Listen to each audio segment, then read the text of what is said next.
श्री कृष्ण गोविंद हरे मुरारी, हे नाथ नारायण वासुदेवा।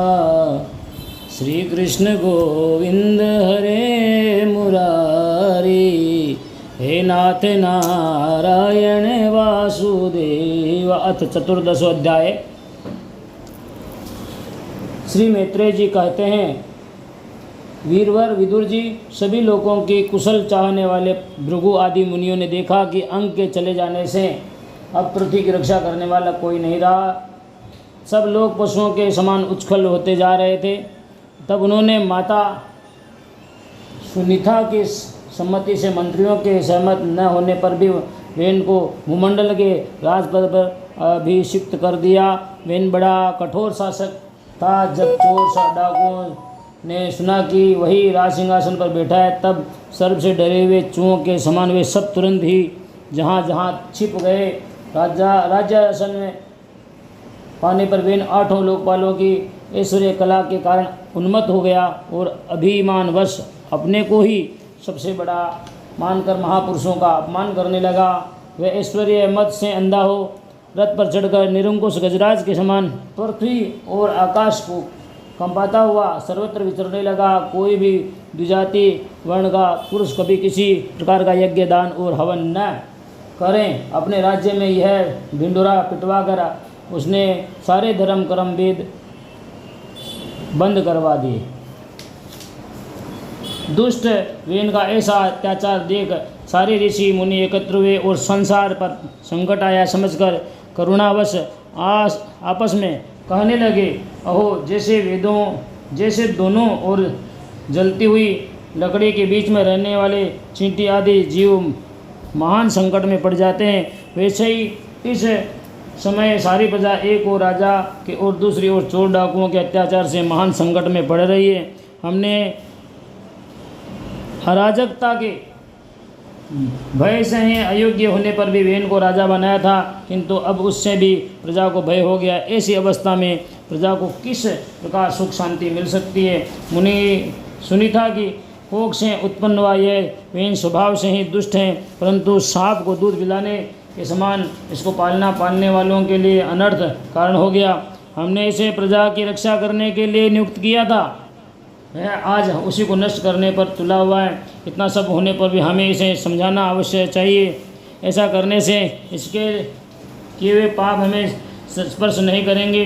हमने जानबूझकर दुराचारी वेन को राजा बनाया था, किंतु यदि समझने पर भी यही हमारी बात नहीं मानेगा तो लोग के धिक्कार से दग्ध हुए इस दुष्ट को हम अपने तेज से भस्म कर देंगे। ऐसा विचार करके मुनि लोग वेन के पास गए और अपने क्रोध को छिपाकर उसे प्रिय वचनों से समझाते हुए इस प्रकार कहने लगे। मुनियों ने कहा, राजन, हम आपसे जो बात कहते हैं उस पर ध्यान दीजिए। इससे आपकी आयु, श्री, बल और कीर्ति की वृद्धि होगी। तात यदि मनुष्य मन, वाणी, शरीर और बुद्धि से धर्म का आचरण करें तो उसे स्वर्गादि शोक रहित लोकों की प्राप्ति होती है। यदि उसका निष्काम भाव हो तो वो वही धर्म उसे अनंत मोक्ष पद पर पहुंचा देता है। इसलिए वीरवर, प्रजा का कल्याण रूप वह धर्म आपके कारण नष्ट नहीं होना चाहिए।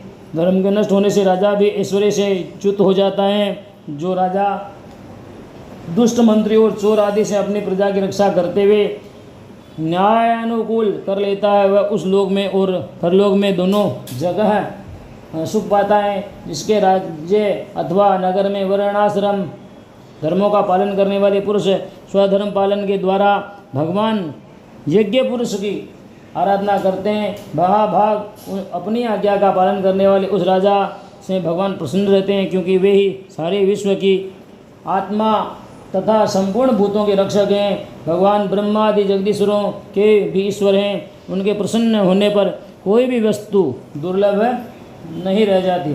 तभी तो इंद्रादि लोकपालों ने सहित समस्त लोग इन्हें बड़े आदर से पूजोपहार समर्पण करते हैं।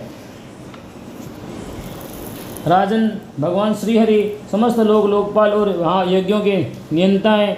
वे वेद त्रय रूप, द्रव्य रूप और तपः स्वरूप हैं। इसलिए आपके जो देशवासी आपकी उन्नति के लिए अनेक प्रकार के यज्ञों से भगवान का यजन करते हैं, आप उनके अनुकूल ही रहना चाहिए।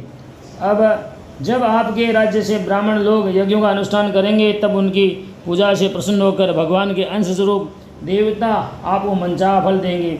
अतः वीरवर आपको यज्ञादि धर्मानुष्ठान बंद करके देवताओं का तिरस्कार नहीं करना चाहिए।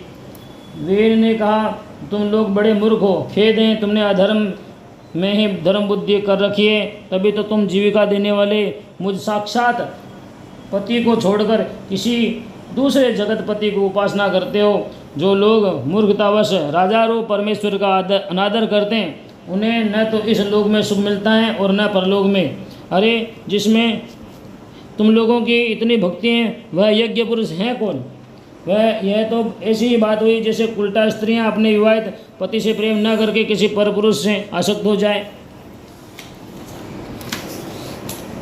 विष्णु ब्रह्मा महादेव इंद्र वायु यम सूर्य मेघ कुबेर चंद्रमा पृथ्वी अग्नि और वरुण तथा इनके अतिरिक्त जो दूसरे वर और शाप देने में समर्थ देवता हैं, वे सब के सब राजा के शरीर में रहते हैं। इसलिए राजा सर्वदेवमय है और देवता उसके अंश मात्र हैं। इसलिए ब्राह्मणों, तुम मत्सरता छोड़कर अपने सभी कर्मों द्वारा एक मेरा ही पूजन करो और मुझी को बलि समर्पण करो। भला मेरे सिवा और कौन अग्र पूजा का अधिकारी हो सकता है?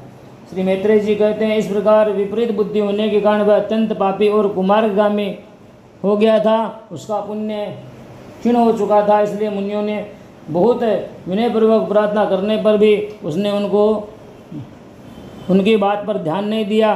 कल्याण रूप विदुर जी, अपने को बड़ा बुद्धिमान समझने वाले वेद ने जब उन मुनियों का इस प्रकार अपमान किया, तब अपनी मांग को व्यर्थ हुई देख वे उस पर अत्यंत कुपित हो गए। मार डालो, इस स्वभाव से ही दुष्ट पापी को मार डालो। यह यदि जीता रहा गया तो कुछ ही दिनों में संसार को अवश्य भस्म कर डालेगा। यह दुराचारी किसी प्रकार राज सिंहासन के योग्य नहीं है, क्योंकि यह निर्लज्ज साक्षात यज्ञपति श्री विष्णु भगवान की निंदा करता है। अहो, जिनकी कृपा से सभी ऐसा ऐश्वर्य मिला, उन श्रीहरि की निंदा अभागे वेन को छोड़कर और कौन कर सकता है? इस प्रकार अपने छिपे हुए क्रोध को प्रकट कर उन्होंने उसे मारने का निश्चय कर लिया। वह तो भगवान की निंदा करने के कारण पहले ही मर चुका था, इसलिए केवल हुंकार से ही उन्होंने उसका काम तमाम कर दिया। जब मुनिगण अपने अपने आश्रमों को चले गए, तब इधर वेन की शोका उला माता सुनीता मंत्रादि के बल से तथा अन्य युक्तियों से अपने पुत्र के शव की रक्षा करने लगी। एक दिन वे मुनिगण सरस्वती के पवित्र जल में स्नान कर अग्निहोत्र से निवृत्त हो नदी के तीर पर बैठे हुए हरि चर्चा कर रहे थे। उन दिनों लोगों में आतंक फैलाने वाले बहुत से उपद्रव होते देख कर वे आपस में कहने लगे, आजकल पृथ्वी का कोई रक्षक नहीं, इसलिए चोर डाकुओं के कारण उसका कुछ अमंगल तो नहीं होने वाला। ऋषि लोग ऐसा विचार कर ही रहे थे। उन्होंने सब दिशाओं में से धावा करने वाले चोरों और डाकुओं के कारण उठी हुई बड़ी भारी धूल देखी। देखते ही वे समझ गए कि इस राजा वेन के मर जाने के कारण देश में अराजकता फैल गई है, राजा शक्तिहीन हो गया है और चोर डाकू बढ़ गए। यह सारा उपद्रव लोगों का धन लूटने वाले तथा एक दूसरे के खून के प्यासे लुटेरों का ही है। अपने तेज से अथवा तपोबल के लोगों को ऐसी कुप्रवृत्ति से रोकने में समर्थ होने पर भी ऐसा करने से हिंसादि दोष देकर उन्होंने इसका कोई निवारण नहीं किया। फिर सोचा कि ब्राह्मण यदि समदर्शी और शांत स्वभाव ही भी हो तो भी दोनों दिनों की अपेक्षा करने से उसका तप उसी प्रकार नष्ट हो जाता है जैसे फूटे हुए घड़े में से जल का बह जाता है।